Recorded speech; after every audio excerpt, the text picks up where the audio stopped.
నమస్తే డాక్టర్ గారు. నమస్తే. person you are speaking with has hello hello hello Vani గారు. చెప్పండి ఎవరు? నమస్తే అమ్మా, నేను జయాని అందమైన జీవితం ప్రోగ్రాం నుంచి కాల్ చేస్తున్నాను. నమస్తే అండి, చెప్పండి. నమస్తే నమస్తే. నాతో పాటు డాక్టర్ కళ్యాణ్ చక్రవర్తి గారు కూడా ఉన్నారు.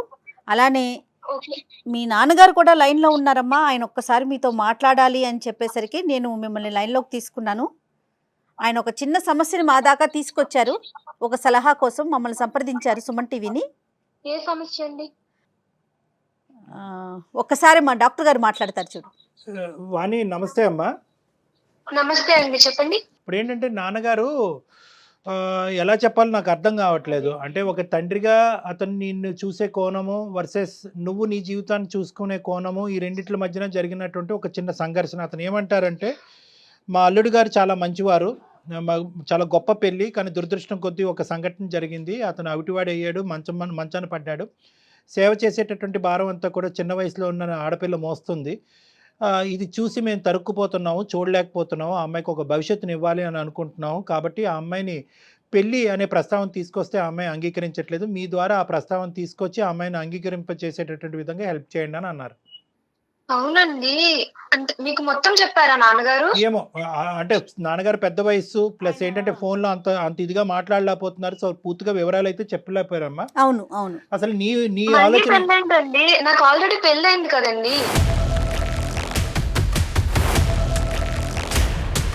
అసలు ఏం జరిగిందో చెప్పమ్మా. అంటే మీ పెళ్ళి ఎంతకాలం అయింది, అతనికి ఆ యాక్సిడెంట్ ఎలా జరిగింది? ఏం లేదండి, నేను చదువుకుంటానన్న వయసులోనే చిన్న వయసుకే 20 ఏళ్ళకే పెళ్లి చేసేసారు నాన్నగారు. రైట్. మంచాడు, బాగా చూసుకుంటాడు అన్ని చెప్పారు. సరే నచ్చ చెప్పారు. ఆ అబ్బాయి కూడా సెటిల్ అవుతాడు బాగా అని చెప్పి పెళ్లి చేశారు. పెళ్ళైన తర్వాత మేము అనుకున్నాము, మనం పడిన ఇబ్బందులు మన పిల్లలు పడకూడదని ఒక 2 years వరకు పిల్లలు వద్దనుకున్నాం.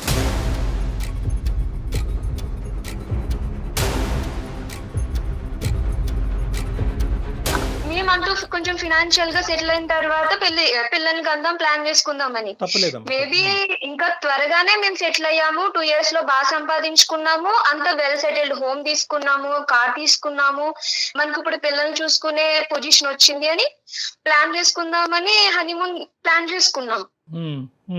అన్ఎక్స్పెక్టెడ్లీ సో మేము వెళ్ళిన టైం బాగాలేదు, నా రాత బాగాలేదు, మొత్తానికి యాక్సిడెంట్ అయ్యింది.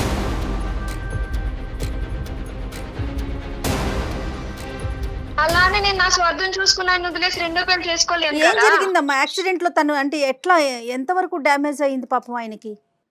కార్ యాక్సిడెంట్ అయిందండి. సో డాక్టర్ అన్నారు ఒక 3 months వరకు మేబీ ట్రీట్మెంట్ అవుతుంది కదా, రికవర్ అవుతారు, సెటిల్ అవుతుంది అనుకున్నాము. కానీ హెల్త్ కండిషన్, కానీ ఇంకా ఆయన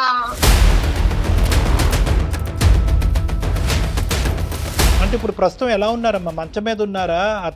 అతని పని అతను చేసుకుంటారా? యూరినరీ అండ్ మోషన్ రిఫ్లెక్సెస్ చేసుకోవట్లేదండి. అతను చేసుకోవట్లేదు. ఇంకా అతను పిల్లలు అనడానికి మీకు వీలు అవ్వదని చెప్పేశారు డాక్టర్స్. పిల్లలు కంటానికి ఓకే అమ్మా. పిల్లలు లేకపోవటం అనేది కావాలంటే మీ ఇద్దరు మనసులు పెద్దవైతే కనుక దత్తత అన్న చేసుకోవచ్చు పిల్లల్ని. అది కాదు ఇక్కడ. అతని యొక్క సర్వీస్ ఎవరు చేస్తున్నారు? అతనికి సంబంధించినటువంటి సేవలు ఎవరన్నా మనిషిని పెట్టుకున్నారా? మీరే చేయాలా? యూరిన్ కానీ, మోషన్ కానీ, బట్టలు స్నానం చేస్తానండి. నా భర్త కదా, నేను బయట వాళ్ళతో ఎందుకు చేయిస్తానండి? ఇప్పుడు పెళ్లిలో ప్రమాణాలకు అర్థమే ఉంది నేను వేరే వాళ్ళతో చేయిస్తే. Right. As long as you're happy అమ్మ. నువ్వు హ్యాపీయే కదా. అంటే ఆ పనులు చేయటంలో ప్రస్తుతం అయితే కనుక నీ వయసు బట్టి అవనియండి, నీ ఓపిక బట్టి అవనియండి, మీరేం అలసిపోలేదు కదా. నేనైతే అసలు నాకు నిజం చెప్తున్నాను కదండి, ఆయన ఆ 2 years లో మేము హ్యాపీ సెటిల్ అవ్వాలనుకున్న 2 years లో నన్ను కాలు కింద పెట్టకుండా రాణిలో చూసుకున్నారు. మొత్తం స్ట్రగుల్స్ అన్ని ఆయనే ఫేస్ చేశారు. ఇంత ఇబ్బంది కూడా ఆయన నన్ను ఫేస్ చేయనివ్వలేదు అనమాట. నేను అయ్యో సెటిల్ కాలేను అని చేసుకున్నాను, ఇన్ని ఇబ్బందులు పడుతున్నాను. మేబీ మా నాన్న చూసిన వాడు తాగుబోతాడు అయ్యుండి ఇలాంటి పొజిషన్ కి వచ్చి ఉంటే నేను వదిలేసి వేరే పెళ్లి చేసుకునేదాన్నేమో. కానీ ఆయన నన్ను రాణిలా చూసుకున్నారు. నా స్వార్థం నేను చూసుకున్నప్పుడు వచ్చాను ఆయనకి కష్టం వచ్చిందని. ఆడది పెళ్లి చేసుకున్నది శారీరక సుఖం కోసమా? పిల్లల కోసమా? పిల్లలంటే వేరే పెంచుకోవచ్చు, బోల్డని పద్ధతులు ఉన్నాయి. ఆయన తోడు కోసం పెళ్లినాటి ప్రమాణాలనే ఇంక మర్చిపోవాలి నేను. ఓకే ఆయన కష్టం వచ్చింది, నేను వదిలేసి వచ్చేయాలి, నా సుఖం నేను చూసుకోవాలి అని వచ్చేయమంటారా చెప్పండి? మరి మీ నాన్నగారు ఎందుకు ఇలా ఆలోచిస్తున్నారు? ఇప్పుడు ఒక తండ్రిగా ఆయనకు ఉండే బాధ ఆయనకు ఉంటదండి. నేను ఆయన బాధని తప్పు పట్టట్లేదు. వేరే పెళ్లి చేసుకోమండలో ఆయన బాధ కనబడుతుంది. రేపు అన్న రోజు నన్ను ఎవరు చూసుకుంటారని. కానీ నా భర్తను ఎవరు చూసుకుంటారు? నేను వేరే పెళ్లి చేసుకుని వెళ్ళిపోతే అసలు నేను వేరే పెళ్లి చేసుకునే ఆలోచన కూడా లేదండి. నేను చాలా హ్యాపీగా ఉన్నా నా భర్తతో. అయినా నేను కష్టం అనుకుని చేయట్లేదండి, అది ఇష్టం అనుకుని చేస్తున్నాను. ఇప్పుడు నేను కన్న పిల్లలైనా చిన్నప్పుడు నేను ఎలా చూసుకోవాలి వాళ్ళని? ఇవన్నీ సేవలు చెయ్యాలి కదా. 2 years అయినా 10 years అయినా 20 years అయినా ఎంతకాలం అయినా కూడా అతను సేవ్ చేసుకుంటూ అలా ఉండిపోతానని అంటున్నావు. అది అతను సేవ చేసుకుంటానే బ్రతుకుతానండి. ఇప్పుడు భర్త లేని ఆడవాళ్ళు చాలా మంది ఉన్నారు. భర్త ఇలా మంచాన్ని పడిన ఆడవాళ్ళు వేరే పెళ్లి చేసుకుంటారేమో కొంచెం మంది. నాకైతే అది తప్పని అనిపించదు. వేరే పెళ్లి చేసుకోవాలన్న ఆలోచన లేదు. నా భర్తకు సేవ చేసుకోవడం నాకు ఇష్టం. నీతో మాట్లాడుతుంటే అసలు ఎటువంటి స్వార్థం లేకుండా మాట్లాడినటువంటి ఒక గొప్ప స్త్రీని కనిపిస్తున్నావు, వినిపిస్తుంది. నెంబర్ 1. నెంబర్ 2 ఏంటంటే కనుక అసలు ఎక్కడ కూడా నీ గురించి నువ్వు ఆలోచించవు. నీ వయసు చిన్నది. అసలు 10-15 years పాటు ప్రయాణం చేసిన ఒక భర్త గురించి మాట్లాడినటువంటి గొప్పగా మాట్లాడుతున్నావు అంటే కనుక అతను నిన్ను ఎంత గొప్పగా చూసుకున్నాడు ఆ 2 yearsలో. ఎందుకంటే చదువుకోవాల్సినటువంటి దాన్ని చిన్న వయసులోనే నన్ను పెళ్లి చేశారు అంటే కనుక ఎంత కాదనుకున్నా పెళ్లిలోకి డిసప్పాయింట్మెంట్తోనే ఎంటర్ అయ్యావు. కానీ ఆ డిసప్పాయింట్మెంట్ తీసేసి నీకు ఒక కొత్త జీవితాన్ని ఇచ్చి ఈరోజు అతని జీవితాంతం అలా మంచం పడి ఉన్నా కూడా I'm ready to take the burden అని నువ్వు అని అంటున్నావు అంటే కనుక చాలా గ్రేట్ అమ్మా. చాలా గొప్పగా అనిపిస్తుంది, గర్వంగా కూడా అనిపిస్తుంది. నువ్వు వేరే పెళ్లి చేసుకొని అంటారు ఆయన. నేను ఆయన ఉండని చేసుకోనేమో అని ఆయన సూసైడ్ కూడా చేసుకోవడానికి ట్రై చేశారు. కాపాడుకున్నాను కాబట్టి సరిపోయింది. నాకు ఆయన లేకపోతే నేను చచ్చిపోతాను. ఆయన కంటే ముందు నేను చచ్చిపోతాను ఆయన లేకపోతే. శంకరయ్య గారు, మరి ఇప్పుడు పరిస్థితి ఎలా ఉంది? ఇక్కడ మేము మాట్లాడేది ఏంటో నాకు అర్థం కావట్లేదు శంకరయ్య గారు. ఇప్పుడు ఆ అమ్మాయి చాలా స్ట్రాంగ్ గా ఉంది. చాలా గంటపదం మాట్లాడుతుంది ఆ అమ్మాయి. ఏంటంటే వాళ్ళిద్దరి మధ్యన బాండింగ్ బ్రహ్మదేవుడి దిగి వచ్చిన విడదీయలేడు అనే విధంగా మాట్లాడుతుంది. మీరు నేను ఏమాత్రం అవును సార్. మాకు కూడా తల్లిదండ్రులకనే ఒక ప్రేమ అనేది ఉంటది కదా సార్. అమ్మాయిని కూడా మంచిగా చూసుకున్న వానికి ఒకటి మంచి వానికి ఇచ్చి మళ్ళీ బాగా జీవితం బాగుండాలని కోరుకుంటాం సార్ మేము కూడా. అంటే ఇప్పుడు ఇతను చెడ్డవాడయ్యాడా? యాక్సిడెంట్ అయిన తర్వాత మీరు ఒక మంచివాడిని తీసుకొస్తానంటున్నారు. మరి ఇప్పుడున్న మీ అల్లుడిని మంచివాడనే కదా ఇంతకు ముందు పెళ్లి చేశారు. యాక్సిడెంట్ అయిన తర్వాత చెడ్డవాడయ్యాడా? సార్ పోయినంత కాలం సేవ్ చేసుకుంటా ఎన్నాళ్ళు ఉంటారు సార్ ఆయనకి. అవునండి. ఒకసారి కన్యాదానం చేసిన తర్వాత పూర్తి బాధ్యత భర్తది. ఆయన నాకు తండ్రి తల్లి అన్ని. నేను ఆయన వదిలైతే రాను, వేరే పెళ్లి చేసుకోను. కావాలంటే వీళ్ళనన్ను వదిలేసుకుంటాను. కానీ కాదమ్మా, నేను మీ మంచి కోరికే కదమ్మా చెప్పేది. నేను కూడా నా మంచి కోరిక ఏంటో నాన్నగారు, మొత్తం అన్ని ఆయన నాకు సెటిల్ చేసి పెట్టాడు. నేను బయటికి వెళ్ళి కష్టపడాల్సిన అవసరం లేదు. ఆయన జాబ్ చేస్తున్నారు. ఇప్పుడు ఆయన పని చేయండి మాకు అంత అవసరం. నేను ఆయన సేవ చేసుకుంటాను, ఆయన నన్ను చూసుకుంటాడు. మాకు ఎలాంటి ప్రాబ్లం లేదు. మేము చాలా హ్యాపీగా ఉన్నాం ఇప్పుడైనా. అవునమ్మా, రేపు జరిగే పరిస్థితుల్లో ఏమైనా తారుమారు ఏదైనా పరిస్థితులు జరగడానికి జరిగాయి అప్పుడు ఎవరు చూసుకుంటారమ్మా? ఇప్పుడు మీ తమ్ముడు చూసుకుంటారా, మీ చెల్లెలు చూసుకుంటారా? రేపు జరగడానికి మేము లేకుండా అయిపోతాం అనుకో, అప్పుడు పరిస్థితులు ఎలా ఉంటాయమ్మా? అప్పుడు ఒక్కసారి ఆలోచన చేసుకోమ్మా నువ్వే. కాదమ్మా, రోజులు ఎలా ఉన్నాయంటే పొద్దుట ఆఫీస్కి వెళ్తే సాయంత్రానికి తిరిగి వస్తున్నామో లేదో కూడా తెలియట్లేదు నాన్నగారు. అలాంటిది రేపటి భవిష్యత్తు గురించి ఆలోచించి ప్రస్తుతం ఉన్న మా ఆయన నేనెందుకు వదిలేసి ఇంకొక పెళ్లి చేసుకోవాలి? ప్రతి ప్రశ్నకి సుఖంగా సంతోషంగా ఉన్నా. ప్రతి ప్రశ్నకి సమాధానం మీరు ఇంకొకసారి ఇలా పెళ్లి గురించి మాట్లాడేలా కాల్ చేయొద్దు. నాకు మీతో అమ్మ నాన్న అనే సంబంధం కూడా పెంచుకుంటాను నేను.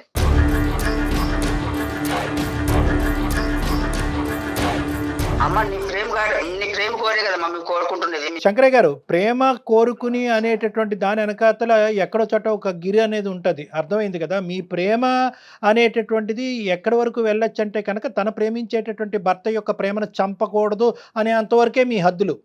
ఇప్పుడు ఏంటంటే, ఇప్పుడు నేను మిమ్మల్ని ఇంత ప్రేమిస్తున్నాను, నీ భవిష్యత్తు గురించి ఇంత కోరుకుంటున్నావు కాబట్టి నీ భర్త మీద ఎంత ప్రేమ ఉన్నా కూడా అవుటివాడు కాబట్టి వదిలేసి వచ్చేయమా అంటే కనుక అది మీది ప్రేమ కింద వర్తించదు. ఎందుకంటే మీ ప్రేమ అనేటటువంటిది ఆ అమ్మాయి ప్రేమ, తన భర్త మీద ఉండే ప్రేమను అర్థం చేసుకున్నప్పుడే దానికి విలువ, వాల్యూ. సో ఇక్కడ నేను సార్ మీరు ఎట్లైనా దయచేసి ఒప్పియండి సార్, ప్లీజ్ సార్. అది పద్ధతి కాదు. లేలే శంకరయ్య గారు, మీరు ఏంటంటే కనుక ఈ ఎల్లకాలం రోజులు ఇలాగే ఉండవు. రేపొద్దున ఏదైనా జరగరాంది అతనికి జరిగితే కనుక దానికి కూడా అమ్మాయి ప్రిపేర్ అయ్యి ఉంది. జరగరాంది ఏదో జరుగుతుంది అనేటటువంటి ఆలోచనతో, ఏదో జరుగుతుందనే ఉద్దేశంతో అతన్ని ఈ రోజే చంపేయటం అనేది అమ్మాయికి ఇష్టం లేదు. అతనే అంటున్నాడంట సార్, నువ్వు వెళ్ళి సార్, సుఖపడి మేము అప్పటి వరకు ఉండాలి కదా సార్. కాదు సార్, మేము అప్పటి వరకు కూడా దేవుడు ఉంచుతాడని గ్యారంటీ ఏమో సార్. సార్, మేము సార్, కన్నారా ఒక ఐదు చేతిలో మంచి వాడి చేతిలో పెట్టుకోదామనే ఆలోచన మాకుంది సార్. ఎప్పుడు ఆయన సేవ్ చేసుకుంటే బాధపడతాడైతే నన్ను మంచిగా చూసుకోకుండా డైలీ వచ్చి కొడితే అప్పుడు నేను ఎలా బాధపడాలి? వాడు నన్ను పట్టించుకోకపోతే? అమ్మ అన్ని అట్లా అనుకుంటే ఎట్లయితుందమ్మా? అది అట్లా అనుకుంటే ఎట్లుంటది చెప్పు. ఇప్పుడు భర్తకి ఇలాగయ్యి వదిలేస్తే గనుక నువ్వు వేరే పెళ్లి చేసుకో, కష్టంలో వదిలేసి వచ్చేయచ్చు అని కూడా ప్రమాణం చేయించాల్సింది. మరి ఆ ప్రమాణం ఎందుకు చేయించలేదు?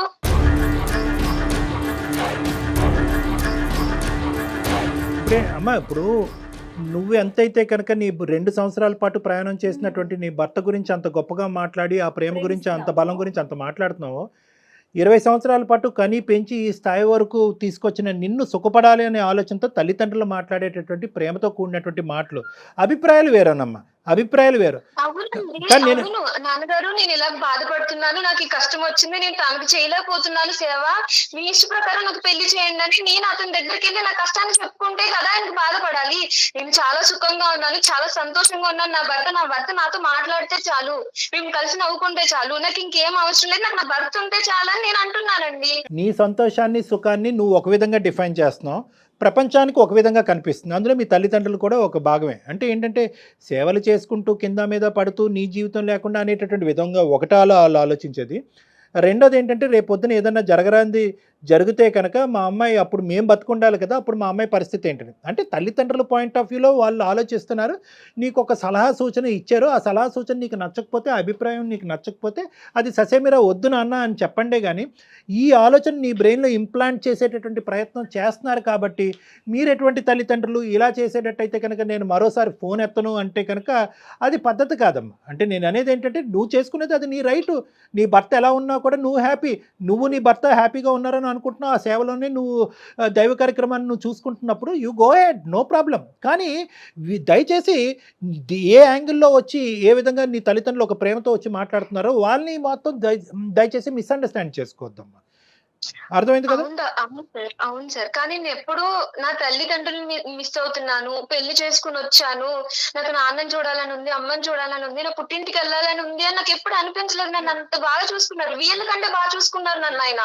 అదే నాకు అర్థమవుతుందమ్మా. ఎటొచ్చి ఏంటంటే ఇప్పుడు నీకేంటంటే నీ భర్త యొక్క మనసు కనిపిస్తుంది, ప్రపంచానికి మీ తల్లిదండ్రులకి ఏంటంటే అక్కడ ఉండేటటువంటి ఫిజికల్ ప్రాబ్లం నువ్వు పడేటటువంటి కష్టం కనిపిస్తుంది. వాళ్ళది తప్పు లేదు, నీది తప్పు లేదు, అర్థమైందా? కానీ at the end of the day నువ్వు ఇంత బలంగా కోరుకుంటున్నావు కాబట్టి నా చావోరేవో నాకు అంతా ఇక్కడే నా భర్తతోనే అన్నీ, నేను ఏ కార్యక్రమం చేసినా కనుక అందులో కష్టాన్ని చూడట్లేదు, ప్రేమని సంతోషాన్ని చూస్తున్నాను నువ్వు అంటున్నావు. కాబట్టి ప్రపంచం అంతా కూడా ఏకమై నీకు వ్యతిరేకంగా వచ్చినా కూడా నిన్నేమీ చేయలేదు, మార్చలేదమ్మా. శంకరయ్య గారికి ఒక్కసారి చెప్పండి. కళ్యాణ్ గారు, శంకరయ్య గారు సార్ చెప్పండి సార్. దీన్ని ఇక్కడితో ఆపేద్దాం. ఎందుకంటే కనుక ఇప్పుడు ఆ అమ్మాయి అక్కడ భర్తను వదిలేయటం అనేటటువంటిది జరగనటువంటి పని, ఇంకో పెళ్లి జరగటం అనేది డబల్ ఇంపాసిబుల్. మీరు ఆ అమ్మాయి బాగు కోరుకోవటం అనేది ఆ అమ్మాయికి కూడా అది బాగు అని అనిపిస్తే కనుక మీరు బాగు కోరుకోవడం, ఆ అమ్మాయికి అది బాగు అనిపించట్లేదు, ఆ అమ్మాయికి అది నరకం అనిపిస్తుంది. మూడో అంశం చెప్తాను వినండి. ఆ అమ్మాయి మీ అల్లుడు గారిని వదిలేసి రావటం అనేది జరగదు. ఇంకో పెళ్ళి అంటారా, అది మీరు కల్లో కూడా ఊహించుకోవద్దు. మీరు ఇది రబ్బర్ బ్యాండ్ లాగా ఇలా సాగదీసుకుంటూ పోతే రబ్బర్ బ్యాండ్ కూడా తెగుతుంది, మీ ఇద్దరి మధ్యన బంధం తెగిపోయే అవకాశం ఉంది. ఆ అమ్మాయి అంది ఇంకో ప్రస్తావన, మళ్ళీ ఇంకోసారి ఈ ప్రస్తావన తీసుకొచ్చావంటే కనుక నీ ఫోనే ఎత్తను, నాకు అమ్మ నాన్న లేరు, నా భర్తే చాలు అనేటటువంటి పదాలు ఆ అమ్మాయి వాడుతుంది. అంటే దాన్ని బట్టి ఏంటంటే మీకు ఇచ్చేటటువంటి గౌరవం తగ్గించడం, మీ మీద ప్రేమ చంపించుకోవటం కాదు, కానీ ప్రేమ అనుకుంటూనే వచ్చి మీరు వాళ్ళ ప్రేమని ఇచ్చేస్తున్నారనేటటువంటి బాధతో ఎక్కడ ఆ అమ్మాయి బ్రెయిన్ వాష్ అయిపోయి రేపొద్దున ఆ భర్త దగ్గర నుంచి దూరం అయిపోద్ది అనే అభద్రతలో ఆ అమ్మాయి ఉంది. కాబట్టి ఈరోజు మీ పరిధిలో మీరు ఉండండి, నాకు నచ్చినటువంటి పని నా చేత బలవంతంగా చేయకండి అని చెప్పి 100 సార్లు ఆ అమ్మాయి చెప్తుంది. కాబట్టి ఈ ప్రస్తావన ఇక్కడతో వదిలేసేయండి. దయచేసి మీరు అర్థం చేసుకోండి. మీరు ఇది ఏంటంటే సరే సార్, మా అమ్మాయి మా అబ్బాయిని చిన్న అమ్మాయి అబ్బాయిని చూసుకొని ఉంటాంలే సార్, ఎట్లా ఏం చేస్తాం సార్, మళ్ళీ అమ్మాయి ఒప్పుకోకపోతే సార్. సరే సార్, అంతే ఎవరి ఇష్టం వాళ్ళది సార్. పిల్లలు కనగాలని కానీ వాళ్ళ భవిష్యత్తుని కానీ వాళ్ళ జాతకాలను కానీ మనం రాయలేం కదా. సో ఇక్కడ ఏంటంటే ఆ అమ్మాయి అది కోరుకుంటుంది, దాంట్లోనే ఆ సంతోషాన్ని చూసుకుంటుంది. So beat.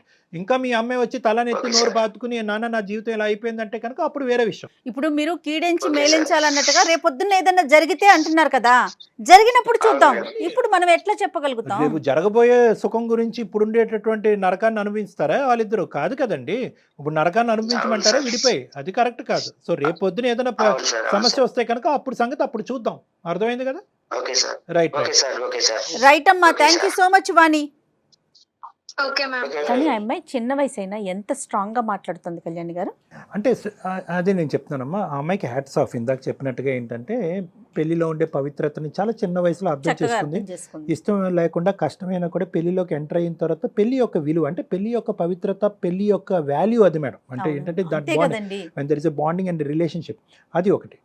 నేను కోరుకునేది ఏంటంటే ఈరోజు తండ్రిగా అతను ప్రార్థన చేయాలన్నా మన సుమన్ టీవీ అనేది అంత మంచి వ్యక్తికి కలకాలం ఒక మంచి జీవితం రావాలని కోరుకోవాలి. ఇదే ఓర్పు, ఓపిక, సహనం జీవితాంతం ఎప్పటికీ ఉండాలి. ఉండాలని.